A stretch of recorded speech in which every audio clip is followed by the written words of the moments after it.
as we land on John Morant, Memphis Grizzlies. While Jason Tatum and them and LeBron and them on the court playing, he was out in them streets.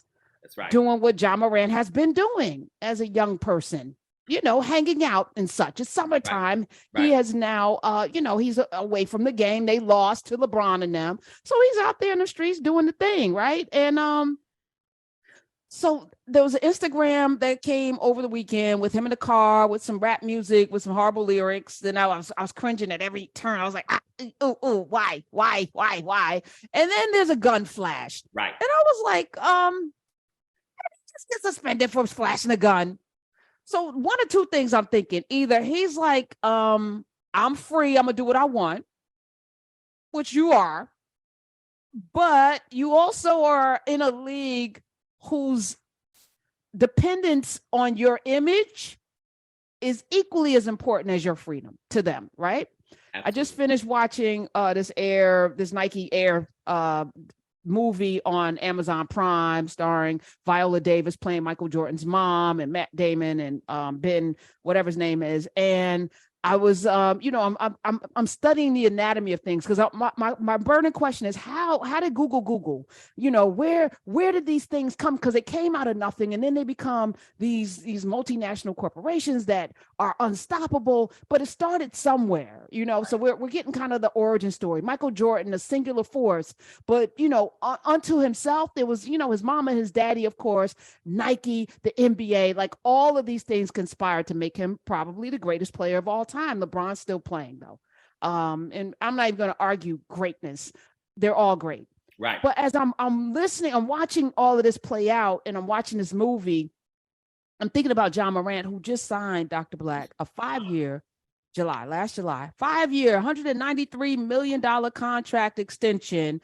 The value would have increased to $231 million. He would have gotten $231 million had he made the All NBA team this season, which he did not. So he lost roughly 30 something million dollars, not making that team.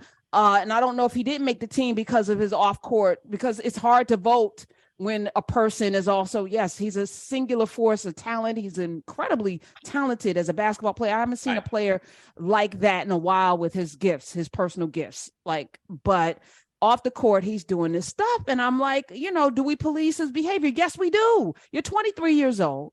And I'm juxtaposing him to Jason Tatum and even a LeBron James, who didn't know when his mama would come home half the time. Right. Thought the refrigerator was the cabinet for the cereal. That's where cereal goes. May not have milk for the cereal because he was taking care of himself. But as a father and a man, he is showing up differently for his children because he didn't have that. And I think about, Dwayne Wade, who had a mom who was also battling addiction. And now he's showing up for his children in a different sort of way and even had custody. Some could argue, y'all argue with yourselves. I'm not here for the argument. I'm just making a statement that John Morant's daddy is with him. John Morant's daddy gave him, and I've been talking about that on these airwaves, gave him the confidence when the coaches, those melanemic coaches would tell him how to play. His father's like, I'm gonna coach you. They don't define your value. You're gonna define that, and we're gonna go in the lab and build you. And he did. And I celebrated that. T. Morant in his relationship with his son. But now I'm looking at this and I'm like, first of all, who's filming? And why? Right. Secondly, the person sitting next to you in the car, big up in you, just saw you get suspended. Is this your friend? So I'm gonna play a clip from someone who might be problematic, but I'm gonna chew up the meat, spit out the bones. If you say some goodness, unless your body of work is evil, then we toss the whole thing out. Right. But if you say some goodness, we're gonna extract the goodness. So right. Kwame Brown said something. I'm gonna start with the Kwame Brown quote. Smiz 866-801-8255, who said some things about John Morant. Play it. So John Morant, you like to play with guns, huh, boy? So instead of you just being in your house, buying all the guns you want, playing with all the guns you want off camera, you want to get in trouble for having a gun at a club, give a bull apology, and then show a gun on Instagram Live. I've heard of NBA young boy, but you NBA dumb boy. you got to be the dumbest mother in the league. You got $231 million promised to you, and you want to be a thug? Yeah, it's okay for you to have a gun. You have you have a right. You have a Second Amendment right to have a gun. But what the do you keep pulling it out menacing for? What is up with all this music you keep listening to? Is this music putting you in a trance, dumbass boy? Because this music is about to cost you your fucking career. You're gonna be bouncing around with all day long, just listening to music in the backyard of a goddamn shack if you keep on being a jackass. You's an NBA dumb boy, and your friends ain't your goddamn friend. Because I done dumb before, and you know when I noticed a real friend, they're gonna tell you when you wrong, and then they ain't gonna argue with you, but they just not gonna participate and go with you in the bull. See, a real friend don't keep telling no man over and over and over what's right and what's wrong. You just tell them and you let them make their own decision. But you don't, I wouldn't be the friend in the car next with you, recording you doing something stupid. That got that cell phone and knew you got a gun and know you dumb enough to pull it out on camera. He should have never been recording your dumb ass because you NBA dumb boy. Thank God you can shoot a goddamn basketball, you can jump, because that's about all you can do. Your brain is. We'll play because there's actually a gangbanger, somebody that's in one of the Crips and Bloods that had something to say about Ja Morant as well. I'm gonna play that later. I was gonna lead into this to talk about, these rites of passage, and maybe that's a later conversation that's necessary. But what is the desire? Because I think about people like LeBron and Dwayne, who could have gone down, Dwayne in Chicago, could have gone down a different path to be thuggish and made a different choice. And Ja Morant, who absolutely is not a thug, who wants to be. And I think about all of the rap music that's pumped into, these communities that I feel like the Proud Boys and all these are manifestations of some of this stuff, because 70% of our rap is consumed by white people in the suburbs who then put on the cape to be all of these things that they're not. Like, and Ja Morant, the cosplaying that's going on, most people who are in these positions do not want to live that life at all. They wish they had options.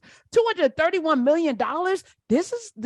What is happening, Dr. Black? What is the problem? Here's the problem. Oh, you are First muted. of all, okay, go ahead. Yes. First of all, even this brother who just kept calling him dumb, that's part of the problem. I'm not going to call Ja Morant dumb. I'm not going to demean the man's character because his behavior is poor. Because, see, here's the problem. What America knows, and we as Black people, at some point, Karen, we must ask this question. $230 million. All right, stay with me for a minute. Do we really believe that somebody's paying you $230 million simply for you to dribble a ball? Do we really believe that? And let me tell you, this man who was just talking, he believes that. And here's why.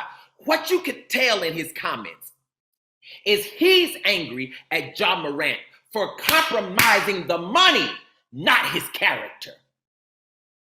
That's the problem. The problem is not that the man might lose $230 million. That's not the problem.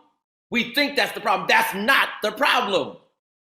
The problem is that Ja Morant does not understand that someone has not told him that when you get on the auction block to go into professional sports, people pay money to police your being.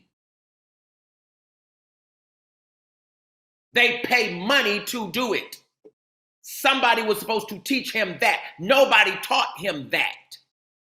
Somebody was supposed to teach him that the reason a teacher might make $60,000, but you might make $230 million is because we're paying for the pleasure of watching your flesh anytime we get ready.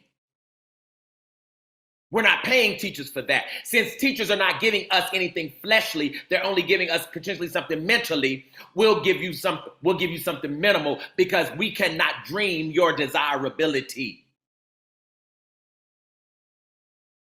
But while you're running up and down the court in these shorts, we're dreaming of what your body could be doing for our pleasure. And we paid you to dream it.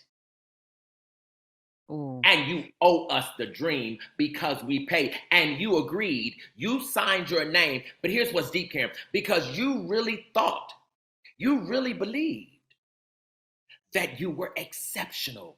Exceptionalism has killed Black people in this place since the time we arrived. In other words, John Morant is flashing guns because I'm not like the rest of the niggas. But actually, you're even more when they pay more for you. That's how you really become one. In fact, see, what Black people really were beginning to see at one point, Karen, is the less America pays for you, the more free you are. Oh, wait a minute, Doctor. Wait a minute, Dr. Black. Hold up now. So, because I'm seeing various conversations being had, but not this one. Right, because this is a nuanced conversation. It's very nuanced. Is not and it is not. And we're about to talk about some things in the next hour in terms of how we process information. We've talked about this before, but we're going to go even deeper because it's Motivational Monday, and part of the mission here is to motivate you to your best, your most productive self. Yes. Your most free self. So you're saying that the problem is not the waving of the gun. It's not. That's the symptom. So so should he be waving a gun, Dr. Black? The problem is Black people's love for the manifestation, the fruit of white supremacy in Black hands. That's okay. Wait, hold on. All right, so let's. Kwame Brown, who was one of the number one picks.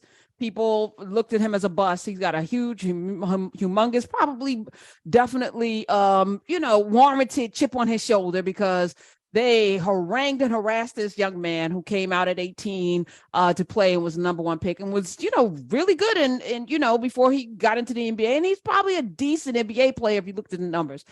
But now he's got a platform on YouTube where, he's pro-gun. He's almost like a little bit like a Herschel Walker type, maybe a little Charles Barkley type, got a lot of opinions that resonate with a lot of us because we are conservative as a people, as a group, because we've been conditioned to be that way.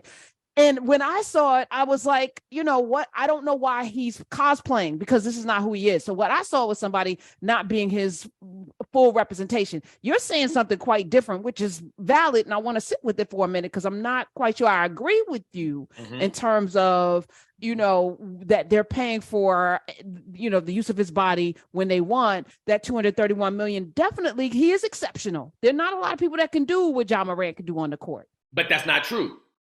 That's not true. There are tons of brothers who can do what John Morant can do on the court. They're just not in the NBA. It's like if you take an Aretha.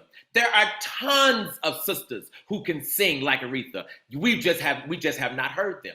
There are tons. See, and the reason this, and I'm out of limb, but I'm telling you, I'm out there. But I'm gonna tell you. Hold on, 866. Hold on, 866-801-8255 is the number. Go ahead. But Karen, it must be true. If it's not true, Black people don't believe in themselves. It must be true. You mean to tell me we don't believe that we'll ever do better? We don't believe we'll ever do better than what we are? What the hell